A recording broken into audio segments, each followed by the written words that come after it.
না অক্সিজেন একটু কম আছে বুঝলি, আমার হাঁটলে না দম লেগে যাচ্ছে।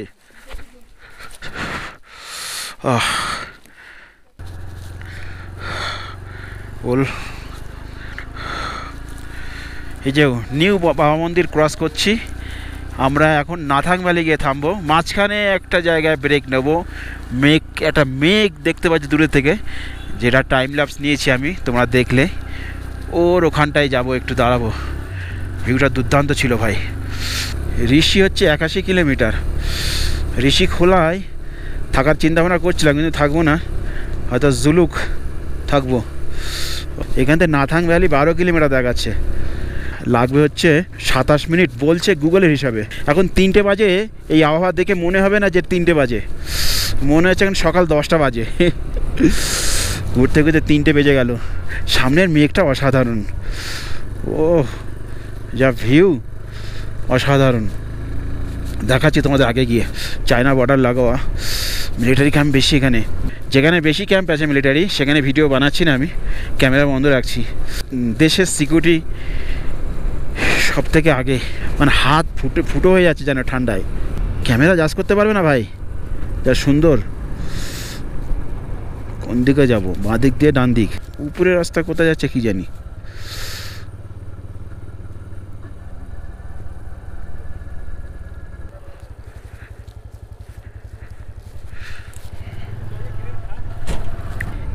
কখনো মেঘ আমাদের নিচেই চলে আসছে আর আমরা মেঘের উপরে উঠে আসছি।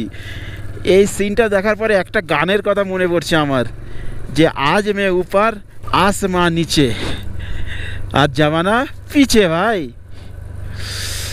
ভাই ঘুরে ঘুরে নামতে হবে। দেখো দেখো মেঘটা দেখো ভাই, ঘুরে ঘুরে নামবো ভাই।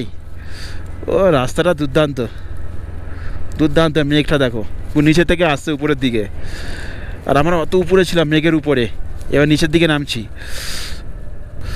দুর্দান্ত ভিউ ভাই।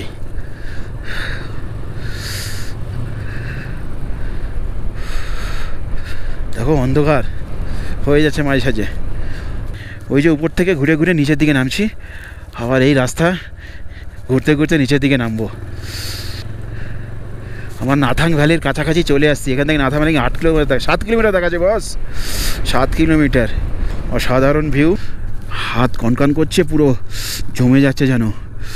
এখানে আছে এখন টেম্পারেচার 2-3 দেখাচ্ছে এখন।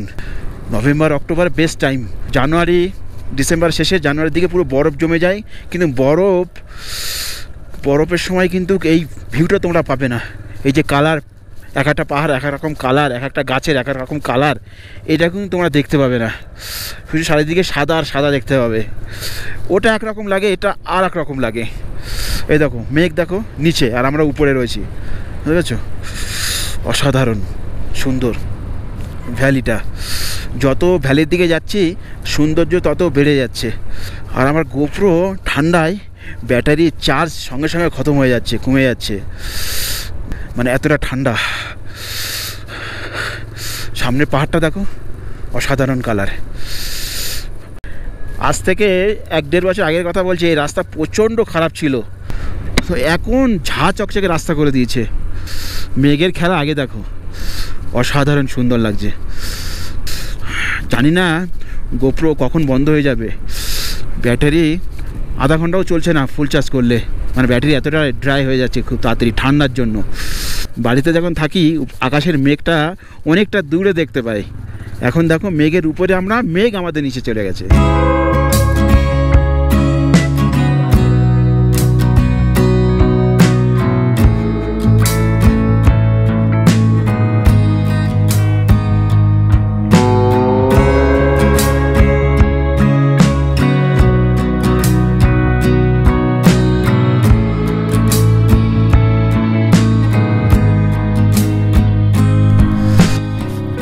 ভাই নাথাং ভ্যালি নিচেতে যেতে হবে 2 কিলোমিটার, 2 কিলোমিটার। কি অবস্থা দেখ, পুরো মেঘে ঢেকে গেছে, দেখেছিস?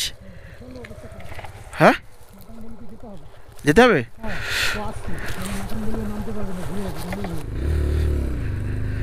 পুরো ঢেকে নিয়েছে। একটু আগে রোদ্দুর ছিল, দেখো মেঘ নিচে চলে এসছে। এই দেখো অবস্থা দেখো, এই দেখো 2-2.5 কিলোমিটার 2 কিলোমিটার দেখাচ্ছে নাথাং ভ্যালি।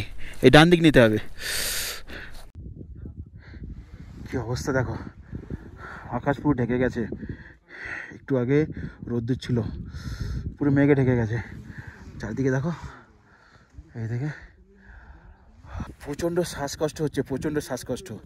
কি বলবো, অক্সিজেন লেভেল কম, কখনো কখনো পুরো মেঘে ছেয়ে যাচ্ছে, কিছু দেখা যাচ্ছে না। কি অবস্থা দেখো। আর আমার গোপ্রো একদম চলছে না, আধা ঘন্টার মধ্যে ব্যাটারি শেষ হয়ে যাচ্ছে, আবার রোদ্দুর বেরোচ্ছে। এই দেখো, এই দেখো, দেখো অবস্থা।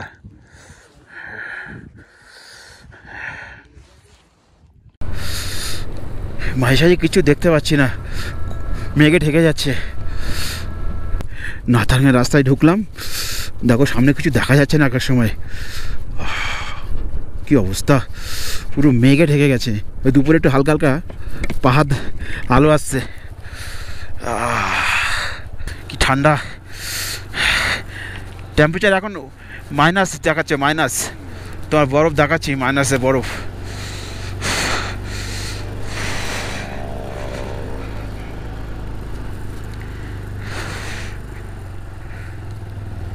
বাবু এই সাইডে দেখ, সাইডে, এই সাইড দেখ, এই নালা দেখ, নালা, বরফ দেখ, বরফ। এই হচ্ছে নাথাং ভ্যালি। এখানে আসতে গিয়ে পুরো মেঘে ঢেকে গেছিলাম, হাঁপিয়ে যাচ্ছি। কারণ হচ্ছে এখানে অক্সিজেন লেভেলটা অনেকটাই কম। ভ্যালিটা তোমরা দেখো, ভ্যালি তোমাদের দেখাই। এখানে তো ড্রোন শট নিতে দেবে না, নেই ড্রোন উড়াতাম এখানে।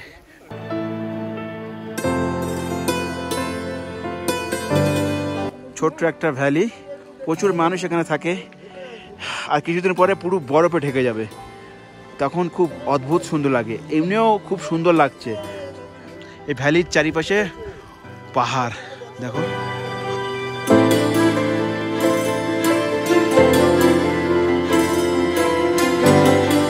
প্রচুর হাওয়া এখানে, প্রচণ্ড হাওয়া। হাত পুরো মানে গ্লাভস খুললেই হাত পাত জমে যাচ্ছে যেন মনে হচ্ছে। কিছু কিছু মানে জল যেখান দিয়ে যাচ্ছে, ঝর্ণা টাইপের আছে, কিছু কিছু জায়গায় বরফ আছে, বরফ সাইডে লেয়ার পড়ে রয়েছে। এতটা ঠান্ডা, হাত পা পুরো কনকন কনকন করছে। হ্যাঁ, ড্রোন শটটা হলে যা হতো না, জায়গাটা রোদ্দুরটা আছে তো, অদ্ভুত সুন্দর ভিউ আসতো। কিছু করার নেই, চারদিকে আর্মি এরিয়া।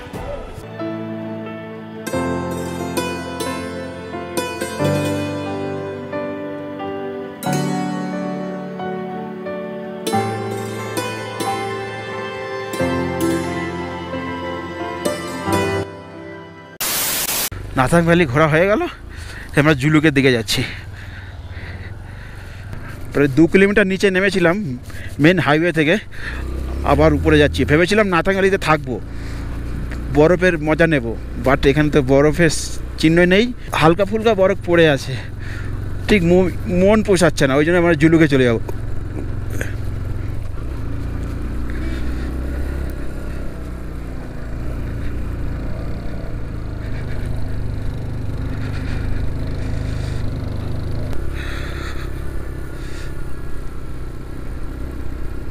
বাপরে বাপ, এ কি অবস্থা হয়ে গেছে। হ্যাঁ,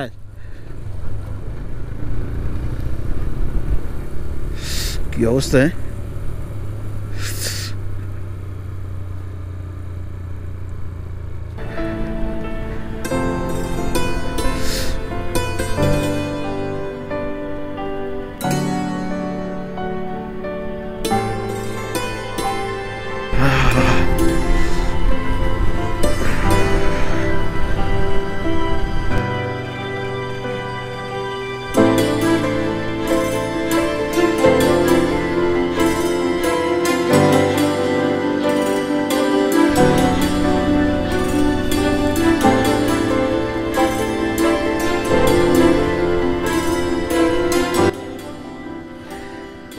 এই জিগজ্যাগটা রয়েছে, গাড়ি আসছে, যে ঘুরে ঘুরে নামছি।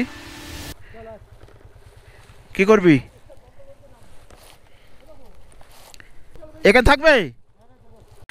আমরা লুংথানে হোমস্টে নিয়েছি, আর এখান থেকে 12 কিলোমিটার গেলে জুলুক পড়বে। এই যে লুমথাং হোমস্টে, এই যে লুমথাংয়ের মধ্যে এই হোমস্টেটা নিয়েছি। ফোন নাম্বারটা আমার সব আছে এর মধ্যে। এখানে থাকবো আজকে, রুমে গিয়ে কথা বলছি।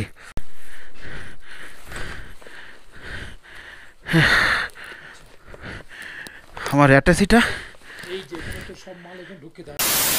আমরা যে হোমস্টেতে আছি, হোমস্টের সামনে ভিউটা তোমাদের একটু দেখাই, জিগজ্যাগ রোডের সামনে। আর হোমস্টে তোমাদের দেখো কত সুন্দর, ছোট্টর মধ্যে। এই যে আমাদের বাবুদা ঢুকে গেছে অলরেডি, জিনিসপত্র রাখছে। সত্যি খুব সুন্দর হোমস্টে, জায়গাটাও খুব ভালো। সকালবেলা জিগজ্যাগ দেখে বেরোনোর জন্য এখানে থাকা, ছোট্টর মধ্যে। আর বাথরুমটা পরিষ্কার পরিচ্ছন্ন একদম। এই দেখো কোমোট আছে, আমাদের কোনো সমস্যা নেই।